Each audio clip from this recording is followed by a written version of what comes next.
माई lift. और अब बात करेंगे भारत की। मकरू भारत जो है दूसरों के लिए गड्ढे खोदता रहा और हुआ कुछ ऐसे कि उसी गड्ढे के अंदर आज खुद गिर गया।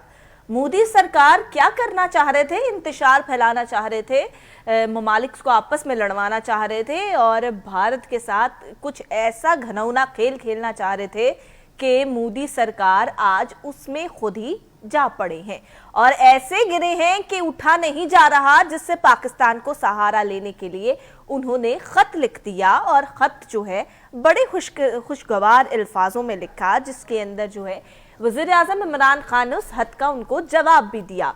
मगर समझ ये नहीं आती कि इसके पीछे क्या खेल हो सकता है मोदी सरकार का, इसके पीछे क्या घनौना राज हो सकता है, इसके पीछे कौन सी उनकी दहशतगर्दी का मंसूबा हो सकता है, कुछ भी कहना जनाब कबल-अज़ वक्त होगा। तो इस हवाले से बात करेंगे। हमारे साथ इमरान इजाज साहब मौजूद है, माहिर बैनुल अक़वामी अमूर से। बहुत शुक्रिया इमरान साहब वक्त के लिए। इमरान साहब, आज भारत का हाल जो है टूटी फूटी कन्हैया जैसा हो गया है। हमने ये देखा कि भारत के अंदर क्या हो रहा है। भारत के जो लोग हैं वो तरस रहे थे कि मोदी सरकार हमारी जान छोड़ दे, चला जाए। मोदी सरकार हर तरफ इंतशार फैला रहा है, मगर आज अपने मुल्क में ऐसे हाल हो गए कि पहिया जाम होने का खतरा जाहिर हो गया है। इवन के कई जगह पे पहिया जाम भी हो गया। जी मिस, बिल्कुल आपने ठीक कहा। इस वक्त इंडिया की जो सिचुएशन है वो बहुत ज्यादा खराब हो चुकी हुई है। उसकी हद एक ये है कि ना सिर्फ पहिया जाम बल्कि इंडिया जो है वो टूटने में भी जा रहा है कि हो सकता है वहां पे जो इंतहा पसंद तंजीमें जो हैं वो सारी इस वक्त बहुत ज्यादा एक्टिव हो गई हैं। बिल्कुल। इंडिया की इस वक्त जो सिचुएशन है वो इतनी को खराब हो गई है कि लास्ट वीक में फ्रीडम ऑफ एक्सप्रेशन के नाम से एक पूरी एक जो है वो आई है उनकी अमेरिका की एक जो उन्होंने पूरी इन्वेस्टिगेशन की थी उसके ऊपर। उसमें तकरीबन 63 सफ़े जो हैं वो खाली इंडिया के ऊपर ही हैं और उसमें उन्होंने बड़ा एक एग्जांपल दिया इंडिया को कि भाई आपके मुल्क में फ्रीडम ऑफ राइट्स है ही नहीं, फ्रीडम ऑफ एक्सप्रेशन जो है जो वो बिल्कुल मौजूद ही नहीं है कहीं भी। उन्होंने उसके लिए उनको बहुत ज्यादा एक एग्जांपल भी दिए कि जिस तरह सुप्रीम कोर्ट का एक केस उन्होंने 2017 का रेफरेंस दिया, उसमें उन्होंने कहा है कि जी उस केस में सिर्फ एक बंदे ने अदालत के ऊपर एक तनकीद की, एक ट्वीट गाड़ा और उसके ऊपर आपने उसको ₹1 का जुर्माना कर दिया जी कि उसने ये आपको आपका चेहरा दिखाने की कोशिश की कि आप लोगों की जो सुप्रीम कोर्ट है वो किस तरह यहाँ पे ह्यूमन राइट्स के खिलाफ जो है वो कोई एक्शन नहीं ले रही जी। तो इस वक्त जो इंडिया की सिचुएशन है वो बहुत ज्यादा देखें, एक तरफ सिख यात्री, एक तरफ कश्मीर, एक तरफ जो है अपना जो दूसरे ममालिक के साथ इसके रिलेशनशिप है वो इतने खराब हो गए हैं। तो इन सारी चीजों में इंडिया जो है वो अभी बहुत ज्यादा बुरी तरह से नाकाम हो रहा है। उसको समझ नहीं लग रही है हमने करना क्या है। इवन के सऊदी अरब के साथ जो उसके बड़े एक अच्छे ताल्लुकात हम लोग देख रहे थे, जो पिछले दिनों में इनका जो आर्मी का जो चीफ है वो भी वहां पे गया, जो सारा कुछ हुआ वो भी मिस जो ताल्लुकात थे ना वो भी जो है वो भी बहुत ज्यादा खराब हो चुके हैं और कुछ थोड़े दिनों में वो मजीद खराब हो जाएंगे। जी इमरान साहब, हमने ये भी देखा है कि जो आरएसएस के गुंडे हैं उन्होंने जो है राकेश पे भी बहुत हमला किया है और एक तरफ गंदम की कटाई जो है वो जारी है, दूसरी तरफ धरनों से मुल्क भर गया है, एहतजाज से मुल्क भारत इस टाइम भर गया है और एहतजाज करते करते ही एक किस्म की मोदी सरकार की काया ही पलट के रह गई है।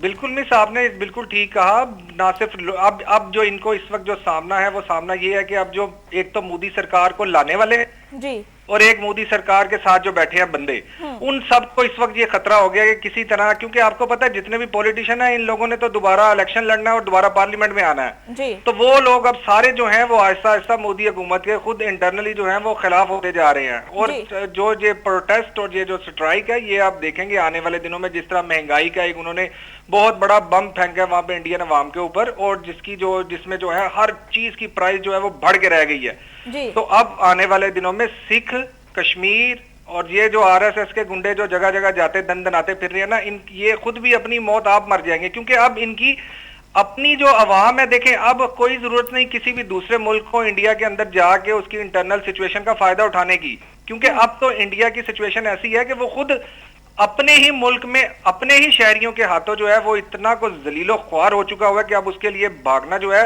भागने की तो लहदा बात है, अब उसके लिए जो टाइम गेन करना है वो बड़ा मुश्किल होता जा रहा है। बिल्कुल ऐसे ही है। और ये भी है कि किसानों का मुतनाज़ ज़राई कवानीन के खिलाफ एहतजाज अभी भी जारी है और काश्तकारों ने भारत भर में महकमा खुराक के दफातर जो है उनका घेराव भी कर लिया है इमरान साहब। अब तो बिल्कुल बिल्कुल मिस, आपने बिल्कुल ये महकमा खुराक का घेराव भी कर लिया और अभी आप आने वाले दिनों में देखेंगे कि ये लोग जो जितने भी दूसरे इनके गवर्नमेंट के ऑफिस हैं जितने इंडिया में, वहां पे भी ये लोग गिराया करेंगे। इवन के इन लोगों का प्रोटेस्ट जो है वो अब सुप्रीम कोर्ट के सामने भी जाने लगा है जी, क्योंकि इन लोगों ने एक एप्लीकेशन जो है वो यूएन में मूव की थी और यूएन ने मिस वो एप्लीकेशन एक्सेप्ट कर ली है। सबसे बड़ी बात है जिसकी बाद अब इंडिया की सिचुएशन जो है वो और खराब हो गई है। अब यूएन ने उस करारदाद को एक्सेप्ट कर लिया है और उसके लिए उन्होंने वोटिंग के लिए डेट जो है वो अनाउंस करनी है।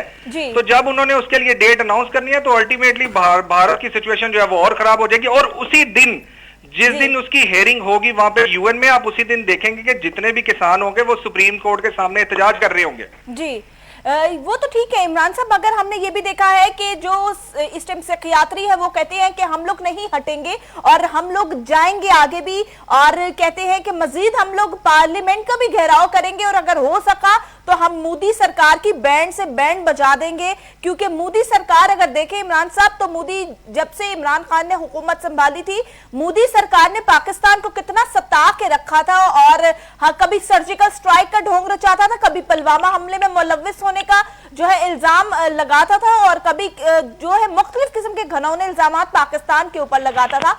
मगर इसकी मुंह बोलती सबूत के भारत एक दहशतगर्द है, मोदी सरकार एक दहशतगर्द है, इसकी मुंह बोलता सबूत जो है वो कुलभूषण जाधव है पाकिस्तान के पास। अभिनंदन को जो जिस तरह रिहा किया देखा आपने भी और पूरी दुनिया ने देखा, रुसवाई हुई जो इस तरह की बातें ये कर रहे थे। फिर जो है इनके एक बहुत बड़े ऑफिसर ने जो है सवाल उठाया भारत के ऊपर, मोदी सरकार की कारकर्दगी के ऊपर, इंटेलिजेंस के ऊपर इनकी, कि अगर जो सरहद पार से इतना भरा हुआ मवाद गाड़ी में बारूद का आ कैसे गया, आपकी सिक्योरिटी इदारों के ऊपर बहुत बड़ा सवालिया निशान बन गया था ये तो। बिल्कुल आपने ठीक कहा, सेम उसी तरह ही है। देखें जो इंडिया की सिक्योरिटी इदारे जो हैं वो तो अभी आपको कल के वाक्य में पता चल चुका होगा ना, जो अब पूरे मीडिया में इनका आ रहा है। बिल्कुल मतलब देखें एक जो छत्तीसगढ़ जो इनके लिए मुसीबत गढ़ बन गया, वो मुसीबत गढ़ इस तरह से बना के देखें एक 20 मिनट का ऑपरेशन जो है वो 4 घंटे पे चला गया। एक तरफ 200 लोग और एक तरफ 2000 आर्मी। और उसके बाद हुआ क्या हुआ कि इतना को बुरा कि पहले ये लोग 5 बंदों का बता रहे थे, फिर 22 बंदों का, और अभी तक के जो इनके जो जराए हैं, जो सोर्सेज हैं, वो कंफर्म कर रहे हैं कि कम से कम इसमें 100 से 150 के करीब जो है ना इनके फौजी जवान वो जो मरे हैं वहां पे, और अभी तक तकरीबन जो है 50 से 60 को ये लोग कैद करके साथ ले गए हैं। जी बिल्कुल, ये इस तरह की इसकी, और इवन के मिस ये जो एक 200 के लोग जो अपने हकूक के लिए वहां पे लड़ रहे थे, ये एक बड़ी ऐसी तहरीक है कि जिसका आज तक इनको ये नहीं पता चला कि इस तहरीक को हेड कौन कर रहा है। और इवन ये अगर उनके कोई लोग मारते हैं तो ये लोग उसकी डेड बॉडी भी उठा के ले जाते हैं जी। तो इनकी नाकामी की ये वजूहात है कि 2015 से ये जो PLG एक्टिव है, जिसको ये हिडमा नाम का बंदा जो है वो ऑपरेट कर रहा है, 2015 से लेके आज 2021 तक इन लोगों के पास उसकी तस्वीर ही नहीं थी। अभी जब ये इन लोगों ने ऑपरेशन स्टार्ट किया तो अब जाके इनके पास उसकी तस्वीर आई है कि ये बंदा है जो यहाँ पे इंडियन आर्मी पे जो अटैक करता है, जो हमले करता है। तो वो इनकी जो इंडिया की जो आर्मी है मिस, ये तो पूरी दुनिया में इस तरह ये बेवकूफ लोगों को बना रहे थे कि जी हम लोगों के पास राइफल तैयारे आ गए हैं, हम लोगों के पास सुपर पावर है, हम लोगों के पास वेपन है, पुलवामा हमला, मतलब ये देखे ना, ये सारी चीजें इनके पास इंटरनली जो है इनकी अपनी जो है वो सवालिया निशान बन गई है कि आप इतनी बड़ा एक मुल्क संभाल के बैठे हैं, आपके पास तो अपने मुल्क को डिफेंड करने के लिए आपके पास चीज ही कोई नहीं है, ना आपकी इंटेलिजेंस, ना आपकी आर्मी, ना आपके पास हथियार। आप क्या करेंगे इतने बड़े जहाज लेके जब आपके पास इंटरनली उसको चलाने वाले बंदे ही निकम्मे हैं। जी बिल्कुल ऐसे ही है इमरान साहब, बहुत शुक्रिया आपने हमें वक्त दिया। जी नाज़रीन, हम यही बात कर रहे हैं कि किसानों का मुतनाज़ ज़राई कवानीन के खिलाफ एहतजाज जो है वो जारी है। काश्तकारों ने जो है भारत भर में महकमा खुराक के दफातर का घेराव कर लिया है और यही कहा जा रहा है टक्री बॉर्डर पे कस्टम के साबिक ऑफिसर ने जो है पंजाब के किसानों की सब्जियों की काश्त के लिए मुफ्त जमीन दे दी है और मोदी सरकार की हटदर्मी बिल्कुल बरकरार है। किसान भी पूरी तरह डट गए हैं मोदी सरकार की बैंड बजाने के लिए। गंदम की कटाई के बावजूद दिल्ली के एतराफ में धरने जारी हैं। किसान जो है रहनुमा राकेश पर बीजेपी के इंतहा पसंदों ने हमला भी कर दिया है और मुश्तल अफराद ने गाड़ी की तोड़ फोड़ भी की है। हम यही देख रहे हैं कि इस टाइम मुल्क के हालात जो है भारत के बहुत ज्यादा खराब होते दिखाई दे रहे हैं। भारत वालों संभल जाओ, तुम्हारी दास्तान तक ना होगी। दास्तानों में ये जब शेर बोला गया था तो इसका ये कहा गया था, हिंदुस्तान वालों समझ जाओ तुम्हारी दास्तान तक ना होगी। दास्तानों में ये बेसिकली जो मैसेज है ये मोदी सरकार के लिए है, ये भारत की आवाम के लिए नहीं है बिल्कुल भी। ये उन लोगों के लिए भारत में मौजूद जो इंतहा पसंद हैं, जो दूसरे ममालिक के साथ जो है बिगाड़ के रखना चाहते हैं, कभी नहीं चाहते और पाकिस्तान को मैली आंख की तरह से जो है देखते हैं। पाकिस्तान की तरफ अगर मैली आंख से देखा तो आपकी आंखें नोच ली जाएंगी। अगर आप लोगों ने पाकिस्तान पे उंगली उठाई तो बाजू समेत आपकी उंगली भी तोड़ दी जाएगी। गुफ्तगू के सिलसिले को आगे बढ़ाएंगे, लेकिन इस ब्रेक के बाद हमारे साथ रहिए।